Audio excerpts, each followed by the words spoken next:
Oke, halo adik-adik, selamat datang kembali di channel Widyarto Fisik. Pada video kali ini kita masih membahas soal tes masuk kedokteran Warmadewa tahun 2019. Kita akan melanjutkan soal nomor 26 sampai 30. Oke, kita langsung saja ke nomor 26. Dikatakan sebuah balok dicelupkan pada kedua cairan yang berbeda massa jenisnya. Saat dimasukkan ke secair A 0,6 bagian tercelup, sementara dimasukkan ke secair B yang tercelup katanya 0,5 bagian. Perbandingan massa jenis A dan B berapa? Oke, jadi ingat konsep di sini kalau ada benda tercelup dan terapung ataupun melayang itu adalah termasuk ke konsep Archimedes, di mana Archimedes mengatakan setiap benda akan mendapatkan gaya ke atas yang sama besar dengan berat zat cair yang dipindahkan. Oke, dengan demikian di sini kita gambar dulu ada gaya berat, tadi ada W. Di sini juga ada W, ada gaya berat. Di sini dia mendapatkan gaya angkat, kita sebut saja FA. Kalau di sini dia mendapatkan gaya angkat, kita sebut saja nilainya FB. Dari gambar nomor A, karena benda dalam kondisi setimbang, berarti sigma F sama dengan 0. Jadi besarnya gaya angkat A itu akan sama dengan berat benda. Yang begitu juga yang B, yang gambar kedua, besarnya gaya angkat B sama dengan berat benda. Oke. Dari sini kita melihat bahwa nilai W di sini hanyalah satu benda yang sama, tapi dipindahkan dari benda A ke benda B. Oke, dengan demikian, dari dua huruf persamaan ini akan ditemukan rumus FA itu sama dengan FB.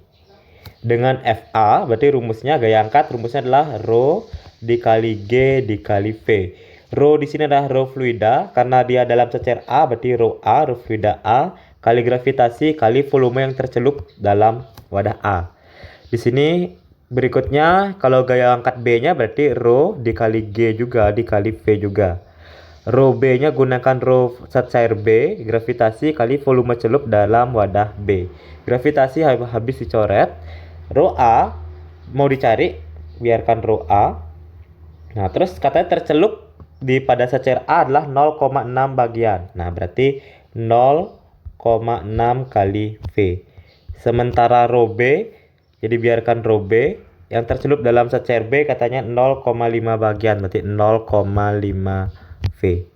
V dengan V kita coret habis. Jadi perbandingannya adalah secair A dengan secair B, berarti perbandingannya adalah rho A dibandingkan dengan rho B. Berarti sama saja hasilnya dengan 0,5 dibandingkan dengan 0,6. Jadi kalau kali silang kan mau nih dikali silang berarti rho A kali 0,6 mau 0,6 rho A. 0,5 kali rho B mau 0,5 rho B. Oke, dengan demikian, nah ini 0,5 banding 0,6 sama saja hasilnya dengan 5 banding 6. Jadi jawaban yang paling tepat itu adalah option nomor D. Oke, di soal berikutnya dikatakan sebanyak 75 gram air suhunya 0 derajat Celcius dicampur dengan 50 gram air sehingga suhu campuran. Nah, jadi kalau diminta suhu campuran, kalau berbicara tentang suhu campuran atau ada dua zat cair dicampur atau dua benda dicampur, rumus yang digunakan pasti asas Black. Jadi asas Black merumuskan Q serap nilainya akan sama dengan Q lepas. Siapa yang menyerap? Yang menyerap adalah benda yang memiliki suhu rendah. Jadi di sini suhu rendah. Kita cek di sini suhu rendah kita dimiliki oleh siapa? Ada 75 gram air suhunya 0 derajat. Nah, berarti diserap oleh air yang suhunya 0 derajat. Berarti di sini ada air yang suhunya 0 derajat Celcius. Sementara yang lepas itu adalah benda yang memiliki suhu lebih tinggi. Suhu yang lebih tinggi itu adalah air yang memiliki suhu 40 derajat. Dikatakan suhu campurannya 40 derajat Celcius. Nah, berarti yang melepas kita nggak tahu suhunya berapa. Jadi sama-sama air, tapi kita nggak tahu suhunya berapa. KT sama dengan berapa? Katanya setelah dicampur suhu mereka menjadi 40 derajat Celcius. Jadi suhu campuran adalah 40 derajat Celcius. Nah, di sini karena sama-sama terjadi perubahan suhu, berarti rumus yang digunakan sama-sama MC delta T. Yang menyerap juga M kali C kali delta T. Begitu juga yang melepas juga M dikali C dikali dengan delta T. Yang menyerap masanya katanya jadi yang 0 derajat Celcius itu adalah 75 gram. Kita tulis 75 gram. Boleh kita samakan 75 gram karena di sini juga satuannya 50 gram jadi bisa dicoret. Kalor jenis air kalau dia satuannya gram. Nah, jadi di sini karena dia sama-sama air 0 derajat Celcius dengan air yang suhunya belum kita ketahui. Karena jenisnya sama, otomatis memiliki kalor jenis yang sama. Jadi C bisa kita coret habis. Nah, di sini masukkan delta T. Delta T itu adalah suhu tinggi dikurang dengan suhu rendah. Nah, di sini delta T yang dimaksud, kita lihat masanya 75 gram, berarti air yang ini, air yang 0 derajat. Berarti suhu tingginya adalah suhu campuran. Karena suhu campuran itu 40 derajat Celcius. Jadi kalau 40 derajat Celcius suhu campuran dengan air yang melepas panas, melepas kalor, berarti yang T ini lebih besar suhunya. Karena suhu campuran tidak mungkin lebih besar daripada suhu air yang lebih panas dan tidak mungkin lebih kecil daripada suhu yang air yang lebih dingin. Dengan demikian, di sini karena 75 sinilah yang menyerap, jadi delta T-nya adalah 40 dikurang dengan 0. Nah, sementara massa di sini katanya adalah 50 yang melepas, delta T-nya adalah T dikurang dengan 40. Oke, dengan demikian kita bisa sederhanakan yang bisa disederhanakan. Ini bisa kita coret. Sama-sama bagi 25 dengan ini. Ini hasilnya 2, ini hasilnya adalah 3. Jadi 40 kurang 0, 40. 40 kali 3, 120. Sama dengan, ini 2 kali masuk berarti 2T min 80. Kita kumpulkan semua. Nah, jadi 120 ditambah dengan 80 sama dengan 2T. Oke, jadi akan didapatkan hasil 200 sama dengan 2T. Jadi T sama dengan 200 dibagi dengan 2. Berarti jawabannya adalah 100. Jadi opsi yang paling tepat itu adalah opsi nomor D. Oke, selanjutnya dikatakan sebuah gas ideal mula-mula menempati ruang yang volumenya V dan suhunya T pada tekanan P. Jika gas dipanaskan hingga suhunya berubah menjadi 3/2T dan tekan menjadi 4/3V, volume gas menjadi. Nah, jadi kalau ada soal perubahan volume, perubahan suhu dan perubahan tekanan, pasti menggunakan persamaan gas ideal, itu persamaan hukum Wheeler-Gelusa. Jadi rumusnya adalah P1 V1 per T1 akan sama dengan P2 V2 per T2. Kita masukkan P1, tekanan mula-mula kita adalah P, kita masukkan P. Volume mula-mula kita adalah V, jadi kita masukkan V. Dan temperatur mula-mula kita adalah T, kita masukkan dia T. Akan sama dengan P2, berarti tekanan menjadi 4/3P, berarti kita ganti dengan 4/3P. Sementara volume keduanya belum diketahui, mau dicari. T2 kita katanya 3/2T, jadi kita tulis sini 3/2T.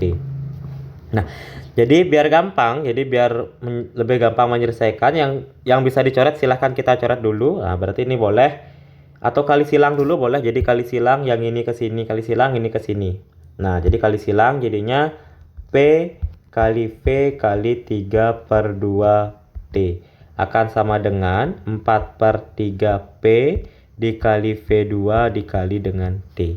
Yang sama kita coret, jadi P dengan P sama kita coret. Kemudian T dengan T juga sama kita coret. Kemudian 2 ini kali silang semuanya. Jadi hasil yang kita dapatkan, jadi nih 3 dikali 3 dikali V. Nah, berarti yang kita dapatkan hasilnya adalah 9V. Akan sama dengan ini 2 dikali 4 dikali V2, berarti 8. Berarti jawabannya adalah 8V2. Jadi V2 kita ditanyakan V2 berapa? Jadi V2 sama dengan 9/8V. Jadi opsi yang paling tepat itu adalah opsi nomor A. Kita akan lanjutkan lagi ke soal berikutnya. Dikatakan perhatikan gambar berikut. Jadi sini ada gambar loop tertutup, itu besar tegangan jepit di R3. Jadi R3 adalah ini. Jadi tegangan di R3 adalah ini. V-nya ditanyakan. Rumus V adalah I dikali dengan R. Nah, untuk mencari I, jadi untuk mencari kuat arus kita harus menggunakan persamaan loop. Di mana persamaan loop adalah sigma GGL ditambah dengan sigma IR, itu nilainya akan sama dengan 0. Yang mana dikatakan sebagai sigma GGL. Jadi kalau sigma GGL adalah baterai-baterainya. Di sini kita punya 2 GGL, itu ada E1 sama ada E2. Nah, jadi berikutnya cara kerjanya, kita berangkat dari pojok. Pojok mana saja boleh, pojok A boleh, pojok B boleh, pojok C boleh, atau pojok D boleh. Oke, di sini saya mulainya dari pojok A. A berangkat ke sini ketemu saya kutub panjang. Kutub panjang artinya positif. Berarti angkanya 15 jadi positif 15. Jadi saya langsung aja ketemu positif E2. Oke, berikutnya saya berangkat lagi dari E2 berangkat ke sini ketemu E1. E1 saya ketemu kutub pendek. Nah, jadi kutub pendek berarti kutub pendek negatif. Berarti negatif E1. Nah, berarti ini min E1. Kemudian ditambah sigma R, artinya setiap ketemu I dikalikan dengan setiap ketemu R dikalikan dengan I. Di sini kita karena dia cuma ada satu loop, di sini I kita R kita ada R1, R2, R3. Nah, berarti boleh dijumlah dulu karena di sini rangkaian seri, berarti dijumlah dulu 2 ditambah dengan 4 ditambah dengan 4 berarti ada 10. Jadi saya langsung aja ditambah dengan nanti ditambah dengan 10i. Nah, berarti sini dia 10i. Itu boleh. Atau biar kalau kalian masih membingungkan, tulis dulu satu-satu, tidak diperbolehkan juga. Berarti berangkat dari A. Kenapa dari A? Dari dengan catatan tadi kita mulainya dari A ke B dan seterusnya karena kita menganggap arah loopnya searah jarum jam. Jadi arah loop ini kita boleh bikin bebas, terserah mau searah boleh, mau berlawan boleh, karena hasilnya juga akan sama. Oke. Tapi yang berbeda hanyalah angka positif negatif. Tapi yang kita lihat hanyalah angkanya saja. Oke. Jadi di sini saya lanjut berangkat dari A ketemu 4 berarti jadinya plus 4i. Kemudian berangkat sini ketemu 4 jadi 4 juga ya, jadi plus 4i juga. Terus berangkat ke sini ketemu 2 jadi plus 2i akan sama dengan 0. Oke. Akan sama dengan 0 ya. Nah, jadi ini kita jumlahkan plus E2. E2 nilai kita adalah 15, jadi plus 15. Min E1 nilai kita adalah 20, min 20. Di sini kita jumlah semua 4i tambah 4i tambah 2i berarti tambah dengan 10i itu akan sama dengan 0. Jadi min 5 ditambah 10i akan sama dengan 0. Jadi 10i sama dengan, nah ini min pindah luas jadi plus 5. Jadi i sama dengan 5 dibagi dengan 10 atau setengah. Oke. Dengan demikian, jadi tegangan jepit di titik R3, jadi V di R3 sama dengan I dikali dengan R. I kita setengah dan R kita adalah 4. Jadi setengah dikali 4 hasilnya adalah 2. Jadi jawaban yang paling tepat itu adalah option nomor E. Ya, oke.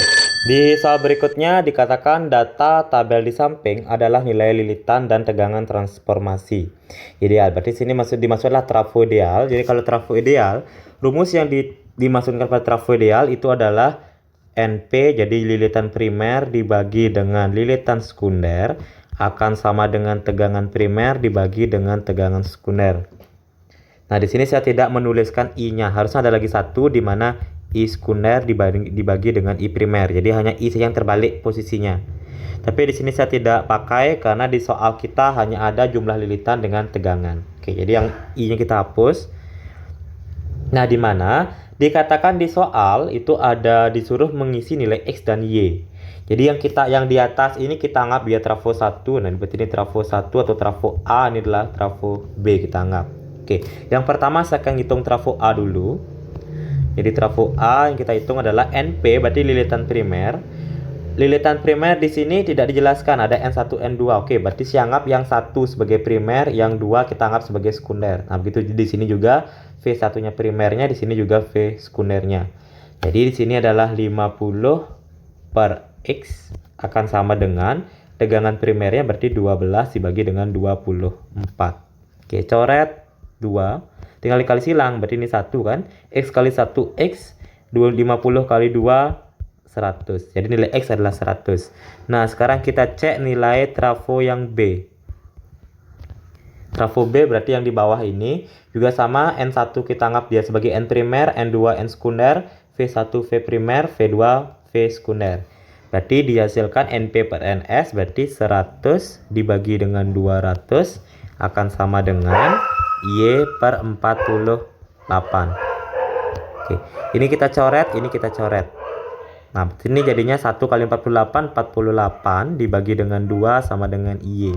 Jadi Y sama dengan 24. Jadi opsi yang paling tepat itu adalah X-nya sama dengan 100, Y-nya sama dengan 24. Jadi nomor D ya, opsi nomor D. Ya, jadi ini soal terakhir di di video yang ini. Kalau ada yang ingin ditanyakan silahkan komen di kolom komentar, dan jangan lupa tonton pembahasan nomor 31 sampai nomor 35 di video berikutnya.